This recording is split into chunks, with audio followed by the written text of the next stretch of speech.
On entend beaucoup parler d'IA générative en ce moment, mais dans les cercles de direction data, un autre sujet s'est imposé dans toutes les discussions, le data produit. Le terme est partout, et pourtant, sa définition reste souvent assez floue. Cet exposé a pour but de décrypter ce qui se cache vraiment derrière ce concept, en s'appuyant sur des retours d'expérience très concrets d'acteurs de premier plan. La question qui a animé tous les débats est finalement assez simple.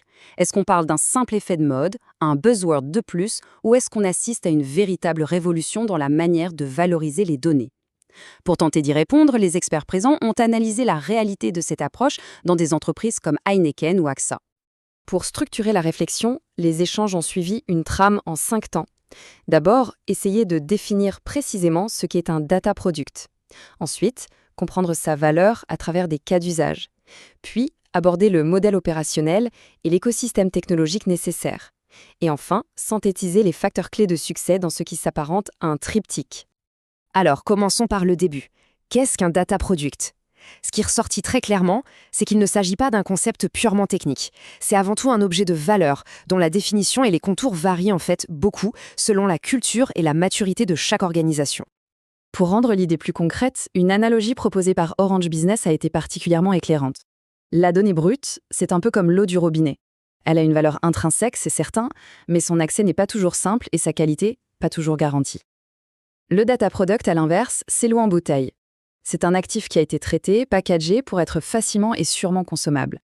Si on file cette métaphore, un data product en bouteille doit donc présenter plusieurs attributs clés. Il doit être packagé, c'est-à-dire présenté dans un format clair. Il doit être enrichi avec toutes ses métadonnées, son origine, son niveau de qualité, ses règles d'utilisation. Il est aussi traçable et sécurisé. Et surtout, il doit être découvrable, typiquement via une marketplace, et consommable avec un mode d'accès bien défini. Bon, l'analogie est parlante. Mais la vraie question, c'est pourquoi les entreprises investissent-elles autant d'efforts pour mettre leurs données en bouteille? La réponse, qui est revenue constamment au cours des débats, se trouve dans la valeur métier qu'elles cherchent à en extraire. Et pour bien le comprendre, le mieux est de regarder les cas d'usage. Prenons le premier cas, celui de Heineken France. Là-bas, l'approche Data Products est un pilier de la stratégie du groupe. L'ambition est affichée, devenir le brasseur-distributeur le mieux connecté.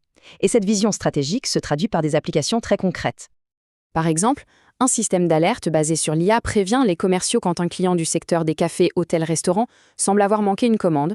Autre exemple, le suivi en temps réel des défauts sur les lignes de production permet d'identifier immédiatement une machine défaillante. Ou encore, un modèle de scoring aide à évaluer et sécuriser les prêts accordés aux clients. Maintenant, changeons de décor avec AXA. Le contexte est très différent. Un groupe mondial fortement décentralisé. Pour eux, la démarche Data Product se répond à un double enjeu stratégique. Le premier enjeu, c'est la rationalisation. Et la citation de Bernard Ruessen, le Chief Data Officer du groupe, l'illustre parfaitement. Il s'agit d'éviter, je cite, des absurdités, comme avoir 50 scores SG différents pour un partenaire comme Microsoft, parce que chaque entité achète ses propres données. Le but est donc de stopper les dépenses redondantes et de garantir la cohérence.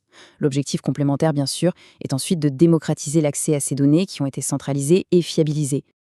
Le troisième cas présenté, celui d'un grand fournisseur d'énergie, montre une approche encore différente, cette fois guidée par le pragmatisme.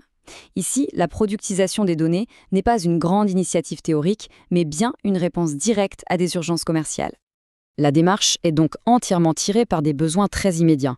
Identifier les clients sur le point de partir, calculer des indicateurs de performance clés pour le pilotage, ou encore optimiser le ciblage des campagnes de prospection. C'est la valeur commerciale à court terme qui est le seul et unique moteur. On voit donc que les finalités peuvent varier, mais elles convergent toutes vers un même besoin, celui de structurer la production de ces actifs de données. Et cela impose de repenser les modèles opérationnels, en particulier sur 2 axes, la gouvernance et le degré d'autonomie des équipes. Sur la gouvernance, les modèles s'opposent. AXA a une démarche descendante ou top-down. Il part d'une cartographie des processus métiers pour en déduire les données critiques. Il parle même d'une approche inversée. À l'inverse, chez Heineken, l'approche a été ascendante. Ils ont fait face à une prolifération de rapports Power BI développés sans cadre et ont dû mettre en place une rémédiation a posteriori avec des règles claires qu'ils ont appelées leurs 14 commandements. Sur la question de l'autonomie, notamment avec les outils low-code, un consensus semble se dégager. Le principe est simple et se déroule en 2 temps. D'abord, on laisse les équipes métiers expérimenter, car ce sont elles qui sont au plus près des besoins. Mais, et c'est la deuxième étape essentielle, dès qu'un produit démontre sa valeur et devient critique pour le business, l'IT doit reprendre la main. L'objectif est de l'industrialiser pour garantir sa résilience et sa maintenabilité dans le temps. Bien sûr, un modèle opérationnel, aussi agile soit-il, ne peut fonctionner sans un socle technique solide. Pour passer à l'échelle, les fondations technologiques sont indispensables. L'architecture est véritablement le support de la stratégie produit. Heineken s'appuie par exemple sur une plateforme analytique cloud mondiale et modulaire sur Azure et Databricks. AXA utilise l'image de l'iceberg, la marketplace, c'est la partie visible, mais elle repose sur des fondations critiques invisibles comme la plateforme data, un catalogue de données et un master data management. L'énergéticien, lui, a été contraint par le RGPD de bâtir une architecture à 3 couches pour un contrôle très fin des accès. Le point de convergence de toutes ces architectures, c'est bien souvent la marketplace. Et son importance est cruciale. Bernard Russen, d'AXA, la qualifie de game changer. Pour lui, la formule est simple. Ne pas avoir de marketplace, c'est comme demander à quelqu'un d'utiliser Internet sans moteur de recherche. C'est le point d'entrée unique qui rend la donnée enfin découvrable et consommable. En synthèse de tous ces échanges, on peut dire que le succès d'une démarche data et AI product repose sur l'équilibre d'un triptyque fondamental, une combinaison entre la finalité, le modèle opérationnel et la technologie. Le premier pilier, c'est donc une finalité claire, toujours orientée vers une création de valeur business qu'on peut mesurer. Le second, c'est un modèle de gouvernance robuste, capable de gérer le cycle de vie des produits tout en préservant l'autonomie nécessaire des équipes. Et le troisième pilier, ce sont des fondations technologiques solides, avec une architecture modulaire et cette fameuse marketplace pour rendre la donnée accessible. L'analyse de ces différentes approches nous ramène finalement à une question fondamentale, reformulée à la lumière de l'analogie du début.